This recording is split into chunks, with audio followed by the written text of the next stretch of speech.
1 अप्रैल 2019 को एक कंपनी ने लोन लिया ऑफ ₹80 लाख और उसके बदले में सिक्योरिटी रखी लैंड एंड बिल्डिंग की, और इस लोन को फिर फर्दर सिक्योर करा गया बाय इशू ऑफ 40,000 12% डिबेंचर्स। हर एक डिबेंचर ₹100 का था। इसको कोलेटरल सिक्योरिटी यानी एडिशनल सिक्योरिटी के तौर पर इशू किया गया था इन डिबेंचर्स को। अब 31 मार्च 2024 को कंपनी ने डिफॉल्ट कर दिया on repayment of the principal amount, यानी वो प्रिंसिपल अमाउंट लौटाने में नाकामयाब रहे, और उसकी वजह से इस लोन को, ठीक है बच्चों, 1 अप्रैल 2025 जो है, इस लोन को ना चुकाने की वजह से जो बैंक था, ठीक है बच्चों, जिसने ये लोन दिया था, उस बैंक ने लैंड एंड बिल्डिंग को 1 अप्रैल 2024 को बेच दिया। ठीक है बच्चों,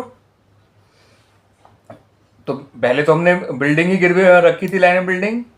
तो लोन ना लौटाने की स्थिति में उसने हमारे लैंड एंड बिल्डिंग को टेक ओवर कर लिया और उसको फिर मार्केट में बेच दिया फॉर ₹70 लाख। लेकिन लोन तो 80 लाख का था, अभी तो केवल 70 लाख का ही पेमेंट चुका पाए उसको, ठीक है ना, बेच के वो लोग 70 लाख ही रिकवर कर पाए। ठीक है, बैलेंस अमाउंट की रिकवरी के लिए कंपनी ने जो डिबेंचर्स कोलेटरल सिक्योरिटी के तौर पे गिरवी रखे थे, बैंक ने उसको भी मार्केट में बेच दिया ऑन 1 मई 2024। ठीक है बच्चों,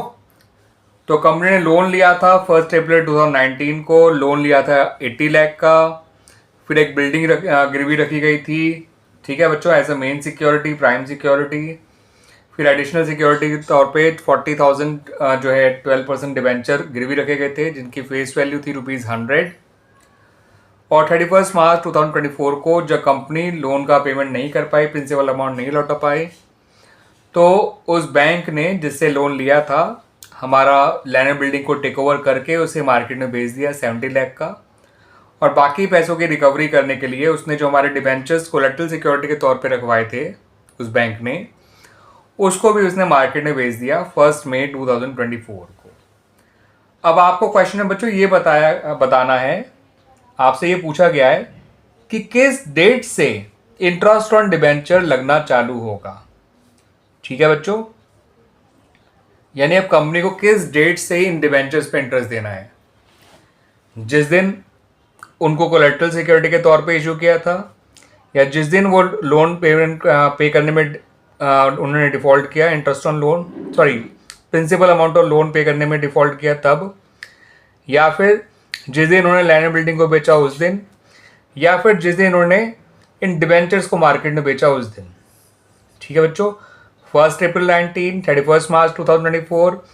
1 अप्रैल 2024 या फिर 1 मई 2024। तो कौन से डेट पे, कौन से दिन से इंटरेस्ट लगना चालू होगा ऑन दीज डिबेंचर्स। ठीक है बच्चों, तो एक बात ध्यान रखिएगा बच्चों कि जो भी डिबेंचर्स कोलेटरल सिक्योरिटी के तौर पे इशू किए गए होते हैं पहले, ठीक है बच्चों, तो उन पे तब तक जो है इंटरेस्ट लगना चालू नहीं होता जब तक वो फाइनेंशियल इंस्टीट्यूशन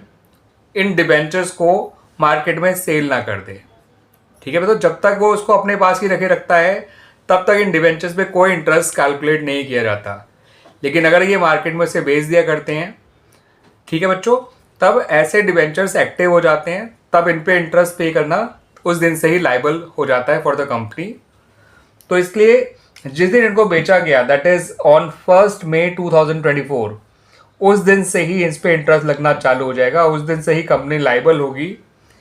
टू पे the interest on these debentures, जो कि 12% पर एनम यानी 12% पर एनम के हिसाब से रेट से दिया जाएगा। क्लियर हो गई मेरी बात बच्चों, आगे समझ में। तो ये issue of debentures as collateral security से जुड़ा हुआ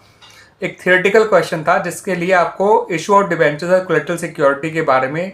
अच्छी तरह से पता होना चाहिए कि ये डिबेंचर्स केवल मॉर्गेज के तौर पे रखे जाते हैं, एज ए कोलेटरल सिक्योरिटी दिए जाते हैं। इन पे कोई इंटरेस्ट तब तक नहीं लगता जब तक वो फाइनेंशियल इंस्टीट्यूशन लोन का पेमेंट ना मिलने के केस में, ठीक है, जब तक उनको वो आगे बेच ना दे, आगे किसी और को ना दे दे मार्केट में, जैसे यहाँ पे बेच दिएगा, तब तक उस पर कोई इंटरेस्ट नहीं लगता है। इस बात को ध्यान रखिएगा। और जब उसने बेचा उसी डेट से इंटरेस्ट लगना चालू हो जाता है। क्लियर बच्चों?